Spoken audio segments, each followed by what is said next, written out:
Merci de votre attention. Excellent début de semaine. Dans l'actualité ce lundi, l'accord de facilitation des échanges, un accord de l'Organisation mondiale des douanes.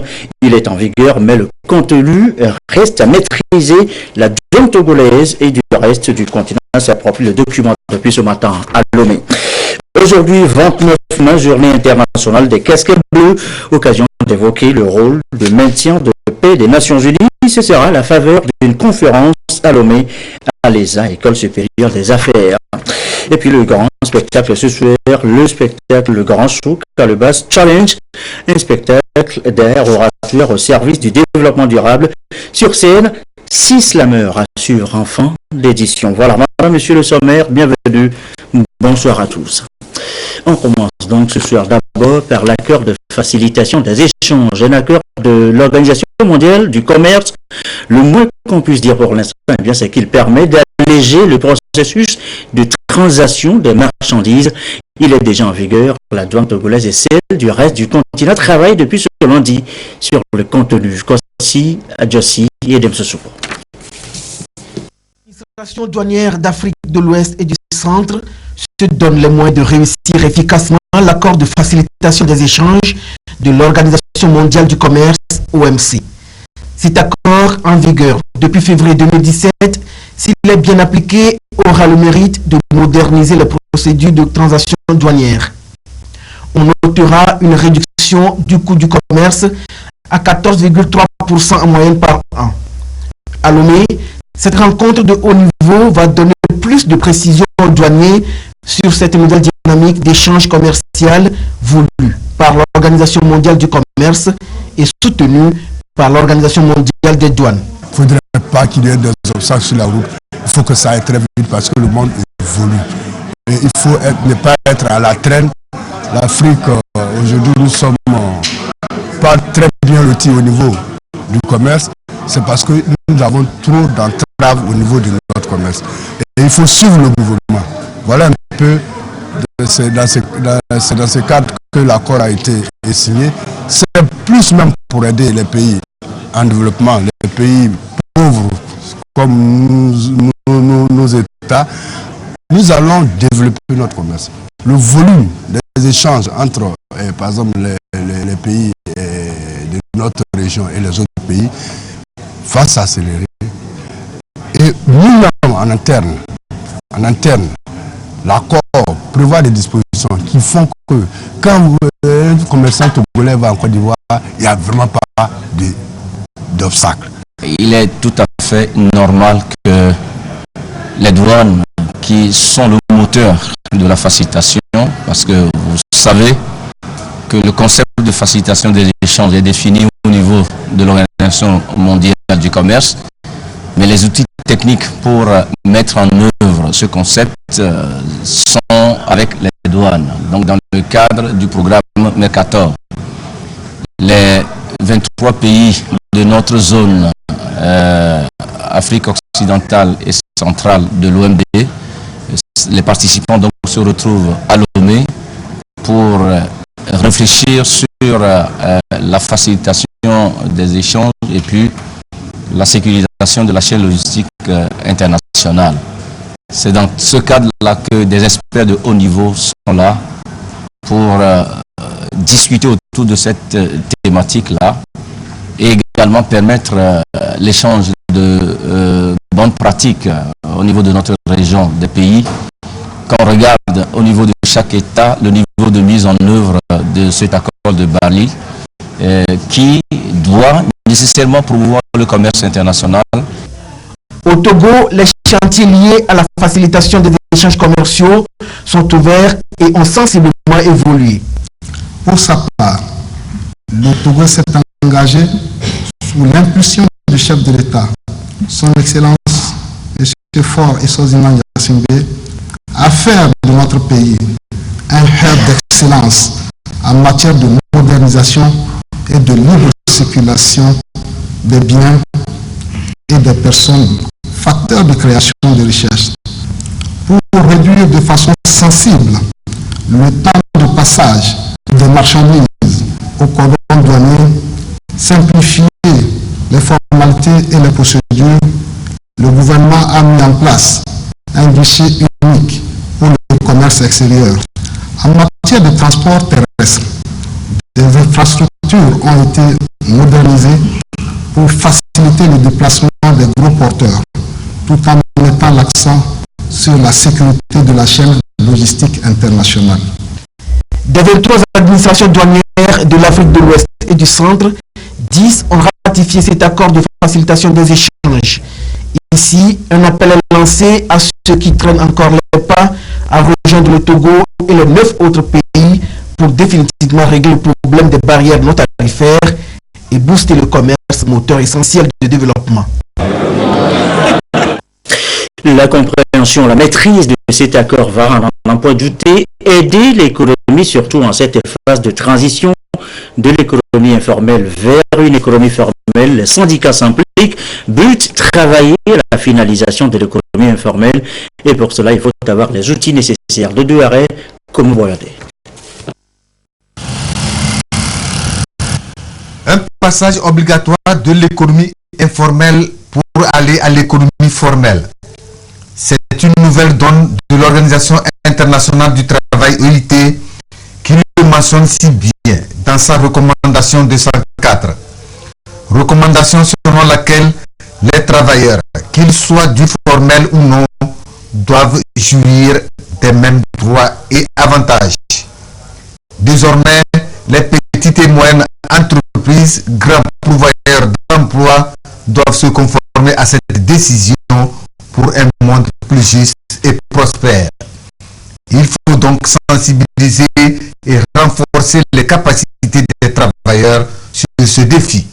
La transition signifierait qu'il faudrait respecter les tests, il faudrait maintenant savoir quelles sont les contributions concrètes que ce secteur de l'économie informelle peut produire et peut donner à l'État en tant qu'État, et qu'est-ce que l'État peut faire pour ce dernier, pour que ce travail soit un travail décent.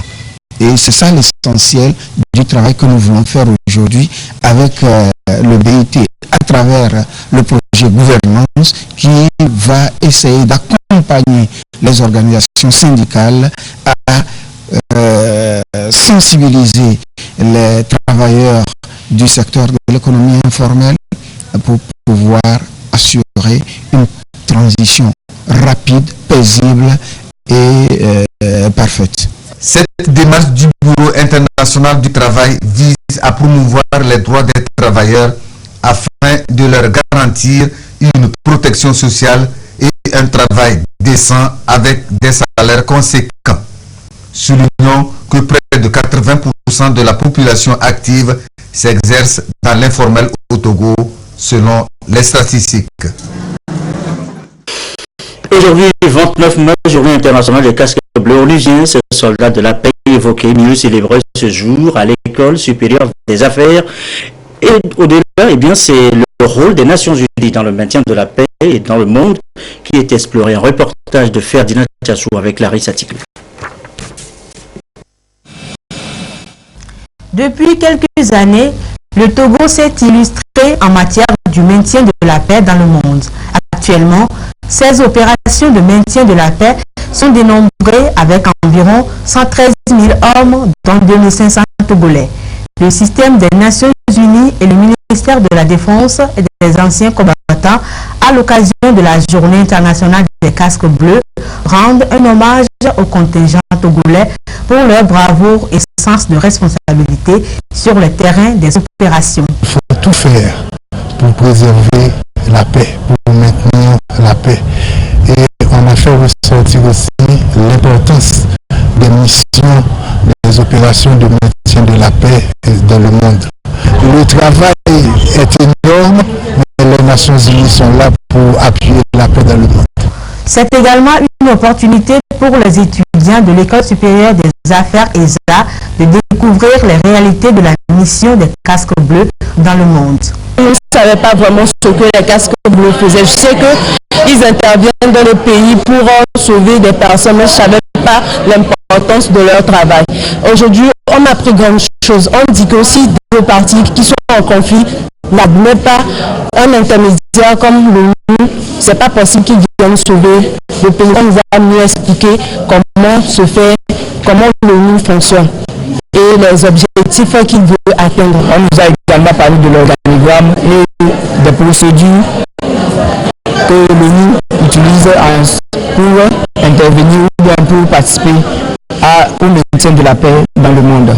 En dehors du maintien de la paix, l'Organisation des Nations Unies participe à l'instauration de la démocratie et au respect des droits de l'homme dans les pays membres.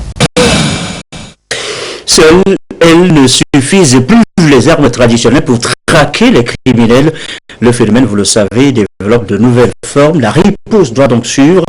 Une session de formation pour officiers de police judiciaire vient donc de s'ouvrir à Lomé. Marceline Chakpala et Albertine Yakin. La cybercriminalité dans la maîtrise des technologies de pointe sème partout la désolation.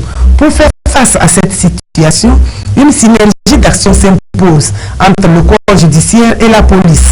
Sur le terrain, les deux entités doivent être efficaces. C'est ce qui justifie la formation en informatique des officiers de police judiciaire.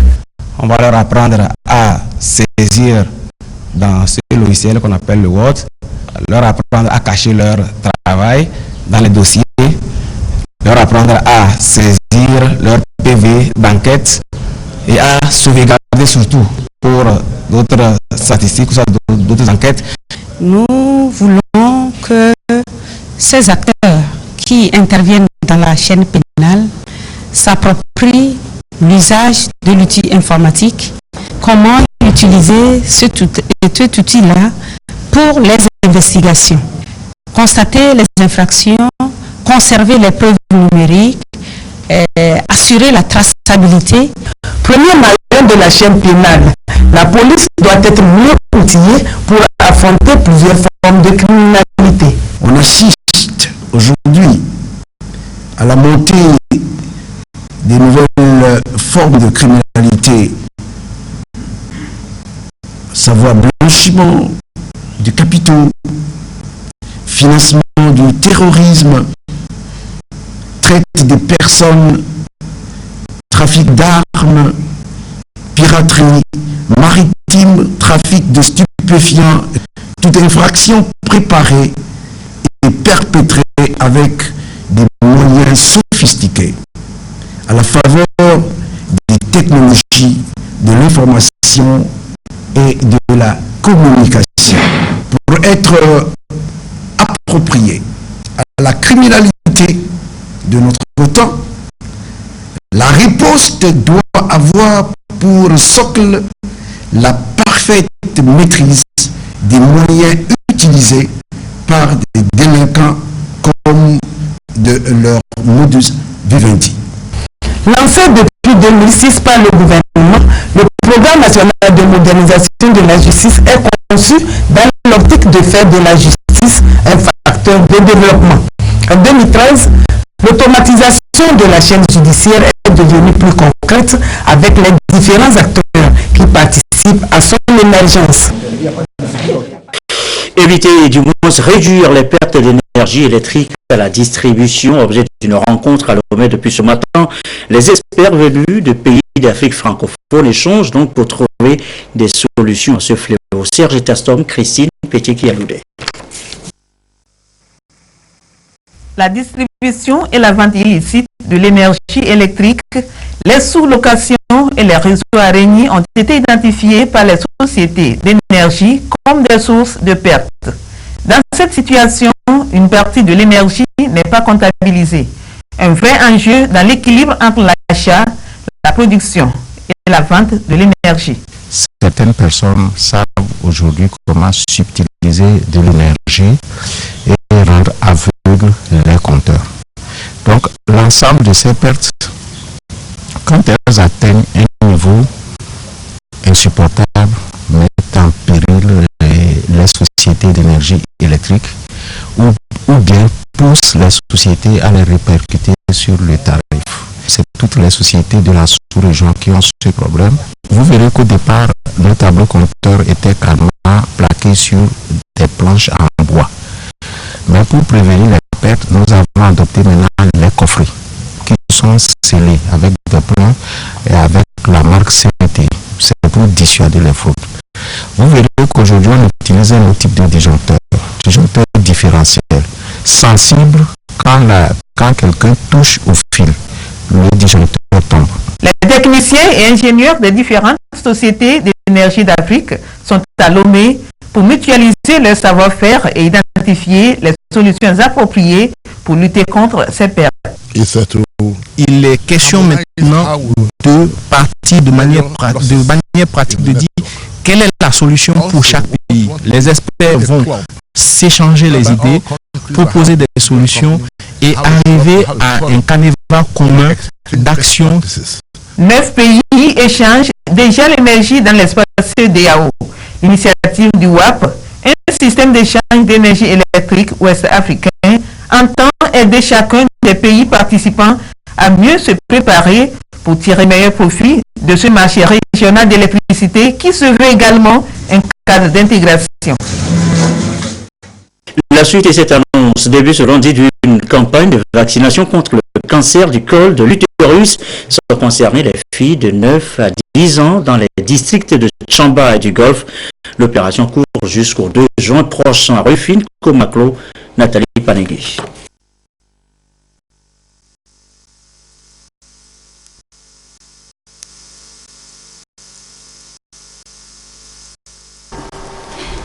La quatrième campagne de vaccination contre le virus du papillome humain pour prévenir le cancer du col de l'utérus a démarré ce 29 mai et ce jusqu'au 2 juin avec pour cible les filles de 9 à 10 ans des districts de Tchamba et du Golfe.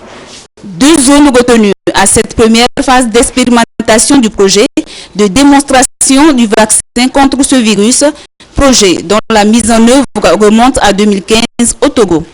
Ces districts ont été choisis sur la base de leur performance en matière de vaccination, parce qu'au niveau de Tchamba, ils ont de bonnes couvertures vaccinales.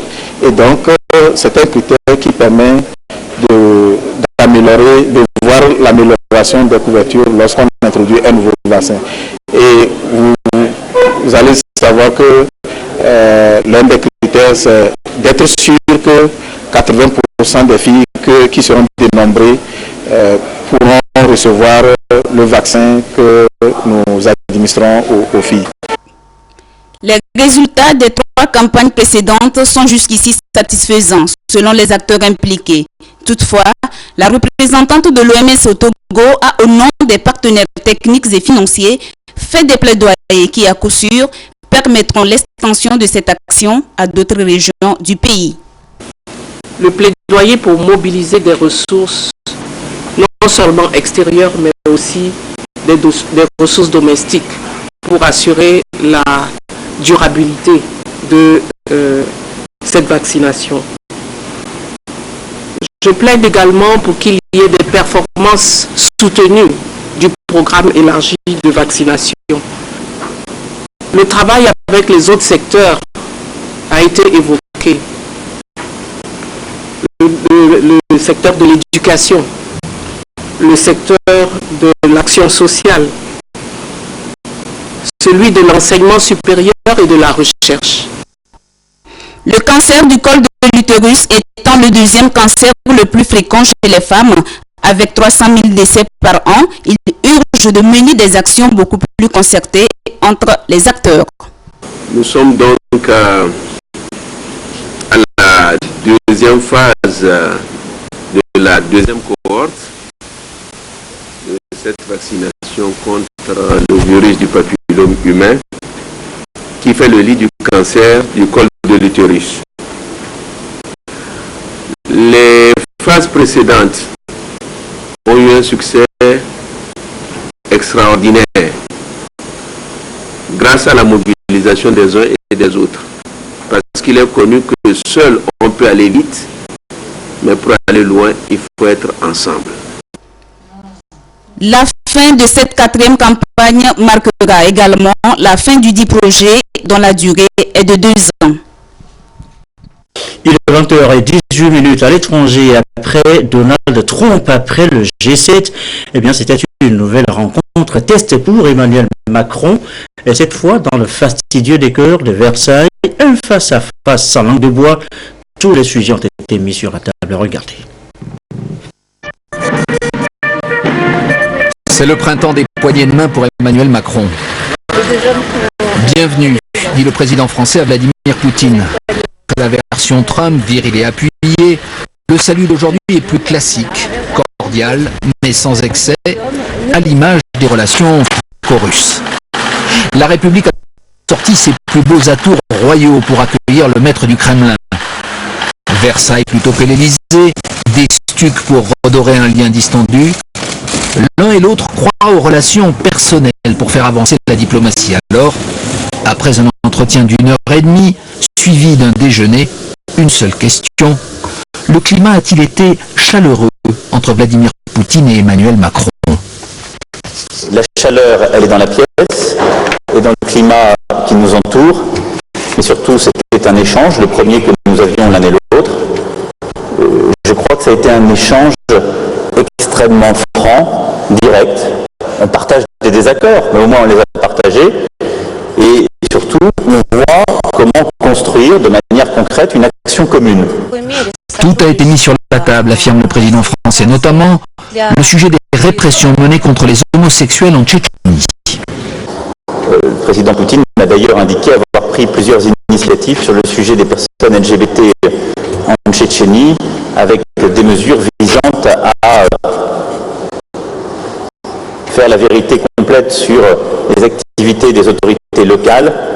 Je serai pour ma part, en tout cas, constamment vigilant sur ces points qui correspondent à nos valeurs. Autre question posée par la presse. Y a-t-il un malaise au sujet de la campagne présidentielle en France? Vladimir Poutine a-t-il fait de l'ingérence en recevant Marine Le Pen au Kremlin?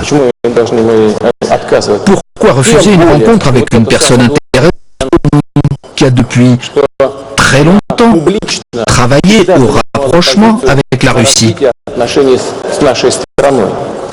Léger flottement encore lorsqu'Emmanuel Macron dénonce devant Vladimir Poutine le comportement de certains médias russes pendant la campagne. Quand des organes de presse répandent des contre-vérités infamantes, ce ne sont plus des journalistes, ce sont des organes d'influence. Russia Today et Sputnik ont été des organes d'influence durant cette campagne qui ont à plusieurs reprises produit des contre-vérités sur ma personne et ma campagne. Diplomatie et humour à petite dose peuvent néanmoins cohabiter. Vladimir Poutine a invité Emmanuel Macron à venir passer plusieurs semaines en Russie, comme le tsar Pierre le Grand avait passé plusieurs semaines à Versailles au XVIIIe siècle. Aujourd'hui en tout cas, les deux hommes ont voulu donner un cadre à leur relation. Le château de Versailles s'y est parfaitement prêté. Cela dit, le retour c'est nouveau au Togo. Bientôt, le sommet Israël-Afrique à Lomé. Les préparatifs sont en cours. Hier, l'ambassade chrétienne internationale de Jérusalem avec d'autres corps de Christ ont prié pour la réussite de ce sommet. Le récit, Robert Potovic, la réussite à Tigler. Cette signature d'accord.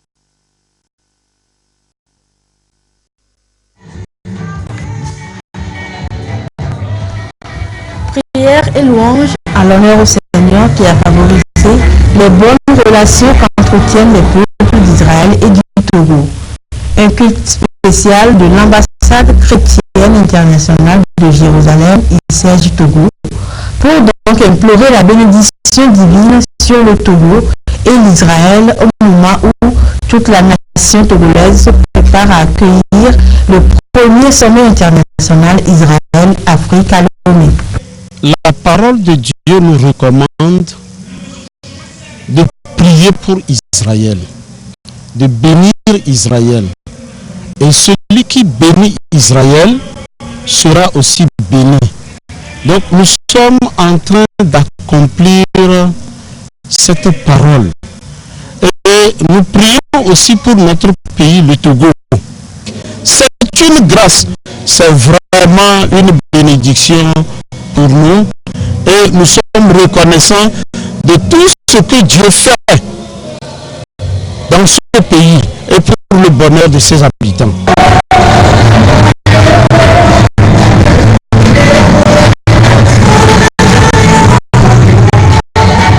Cette rencontre a également permis de relever le concept de prière sous Côte 2017, la visite en Terre Sainte. Une délégation chrétienne se rendra pour la deuxième fois consécutive en Israël du 5 au 13 octobre 2017 pour célébrer la fête des tabernacles. La fête des tabernacles regroupe les chrétiens du monde entier par l'ICEJ, parce que l'ICEJ regroupe les chrétiens du monde entier. L'ambassade chrétienne internationale de Jérusalem va encore célébrer cette fête des tabernacles avec le peuple d'Israël cette année. Après l'ouverture à Engedi, nous serons à Paisane Arena où la grande célébration va se dérouler. Nous allons faire aussi une marche dans les artères de la ville de Jérusalem sur une distance de plus de 3 km. La délégation se rendra aussi à Jéricho, le tombeau du Christ et les Mousillons et la cité de David. C'est une prière organisée conjointement avec le corps du Christ du Togo. Dans le reste de l'actualité, cet accord de prêt intervenu entre la Banque d'investissement et de développement de la CEDEAO, la BDC, et Diamond Ciment en Guinée, l'ardoise, 13 milliards de francs CFA pour booster la production de cette société. Les précisions avec Clarisse Ticlet. Cette signature d'accord de prêt fait bénéficier de la part de la Banque d'investissement et de développement de la CEDEAO BDC à la société Diamond Cement en République de Guinée des fonds pour le projet d'implantation d'une unité de production de clinker. Cet accord de prêt est estimé à plus de 13 milliards de francs CFA. This is the second loan that we are granting to this company. The first loan was approved in 2013 for an amount of 50 million. Cette usine qui est une usine entièrement intégrée va donc aider à renforcer l'économie de la Guinée dans la matière de production de ciment et également pour toute la sous-région d'Afrique de l'Ouest. C'est dans le cadre donc, du soutien et du support qu'apporte la BDC au secteur privé et à la production de ciment dans les divers pays à l'Afrique de l'Ouest également. For the production of clinker and cement for the Guinean economy and even other parts of West Africa. Cette opération constitue la seconde phase du projet de mise en place d'une cimenterie intégrée en République de Guinée qui prend en compte le broyage du clinker jusqu'à sa transformation en ciment. Environ 500 000 tonnes de clinker seront produites par an pour ainsi rendre le ciment plus accessible à la population guinéenne et à un coût réduit. We are already started building it. We are halfway through it. With this, we'll be able to complete it and will be supplying. Nous avons commencé la construction de l'usine, en fait. Et avec ce prêt, nous pouvons donc l'achever entièrement. Et ça nous permettra d'assurer la fourniture de ciment sur le marché guinéen et également dans tous les autres pays de l'Afrique de l'Ouest. Right from limestone and what is called an integrated plant. Diamond Cement est une filiale du groupe Wasem avec qui la BIDC entretient des relations depuis 2013. Le groupe Wasem dispose en effet d'un programme d'investissement qui consiste à développer des activités industrielles et minières dans les différents pays de la sous-région, ce qui cadre avec les priorités de la BIDC dans son plan stratégique 2016-2020. De la littérature maintenant avec la dédicace au week-end de l'ouvrage L'Église, la mission et l'argent. C'est le titre de l'ouvrage. L'auteur Raphaël Betossou met le doigt là où ça fait mal et appelle à la bonne, le mot est d'actualité, la bonne gouvernance. Ferdinand Chassoua, Carmen Madi Akapo. L'Église, la mission et l'argent.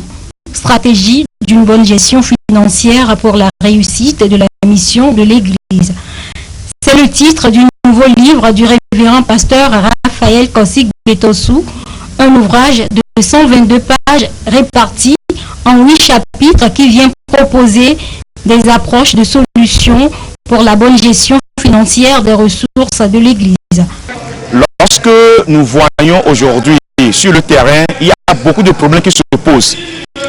Et le problème d'argent se pose aujourd'hui et les responsables, certains quittent l'église, bien certains fidèles abandonnent la foi. Donc, la mission que le Seigneur nous a recommandée, c'est d'aller évangéliser. Alors que nous sommes en train de nous batailler sur l'argent. Alors que la mission nous attend. Donc, voyant cela sur le terrain, nous avons dû écrire pour alerter, puis pour éclairer les responsables d'église, les fidèles, pour dire que la mission nous attend. Nous devons aller à la mission et non de critiquer, de nous critiquer au sujet de l'argent. L'église a 3 missions. La mission envers Dieu qui consiste à l'adorer. La mission envers elle-même qui consiste à l'édification des fidèles. Et la mission envers le monde qui consiste à évangéliser le monde. Quand on gère bien les finances de l'église, cela apporte des bénédictions. Mais quand on gère mal les finances de l'église, cela engendre des conséquences néfastes. Les thèmes développés dans les 8 chapitres sont très importants. Titulaire d'un master en missiologie à la faculté de théologie des Assemblées de Dieu du Togo, FATAD, Raphaël Kossi Betossou est pasteur de l'église de Pentecôte du Togo.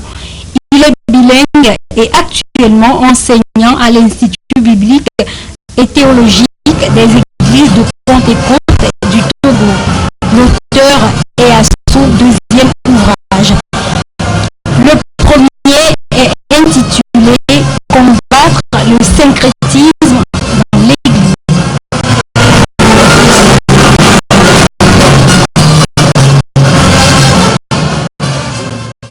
Voilà, et on enchaîne avec le spectacle annoncé tout à l'heure en titre au spectacle. Maintenant, le grand show Calebasse Challenge, un spectacle d'art oratoire. Sur scène, 6 slameurs qui mettent l'art au service du développement durable. Le contexte dicte tout, vous allez le voir. Yaksine Kodia et Kouissala avec Essoram. La représentation directe de l'œuvre artistique. Sur scène, ils ont eu droit chacun à 3 minutes de prestation pour convaincre le jury. Nous sommes à la 6e saison de Calebasse Challenge, le grand show dédié au slam togolais. L'art à la recherche de l'esthétique et du beau doit intégrer les actions de développement durable. C'est là le thème développé tour à tour par les 6 concurrents à ce rendez-vous culturel. Ils ont été évalués sur la portée de la thématique, la durée de la prestation, la diction et la présence scénique. In fine, c'est Jeff Ezebior qui a su persuader et influencer le public et les membres du jury. Il arrache la première place.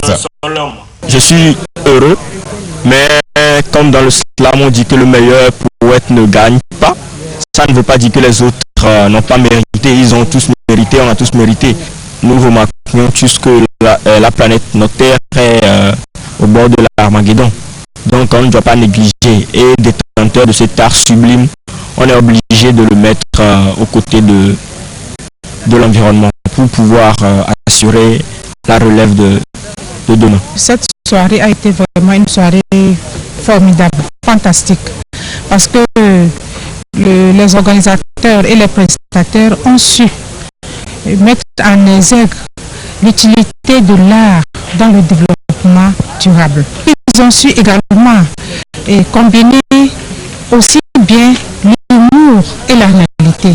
Ils ont su éveiller la conscience sur ce que la jeunesse endure aujourd'hui et ce qu'il faut faire pour s'en sortir. Calebasse Challenge est un événement trimestriel qui cherche à promouvoir le slam togolais. La mobilisation du public à cette occasion illustre selon l'initiateur l'intérêt que revêt le projet. Quand on a commencé, on avait un public de 100 personnes. Aujourd'hui, on avoisine un public, la moyenne 300 à chaque édition. Donc on remercie le bon Dieu. Au début, on avait bien voulu porter au haut le slam togolais de par les slameurs qui sont pas connus. Aujourd'hui, grâce à Calebasse Challenge, ils sont connus. Le est devenue la capitale du slam africain, parce qu'à chaque édition, il y a un Africain et un slameur qui arrive. Donc nous sommes très très fiers de ce qu'on a réalisé. Et comme l'art doit rimer avec le développement durable, Sankara veut de son côté faire le fou pour la sauvegarde de l'environnement. Venu du Niger, Jonel a pour sa part su agencer les mots pour enthousiasmer l'assistance.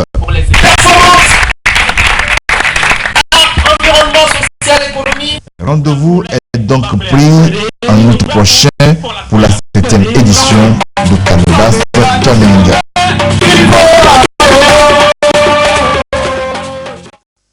Et bien voilà, l'art oratoire au service du développement durable. Ainsi se referme cette édition du soir.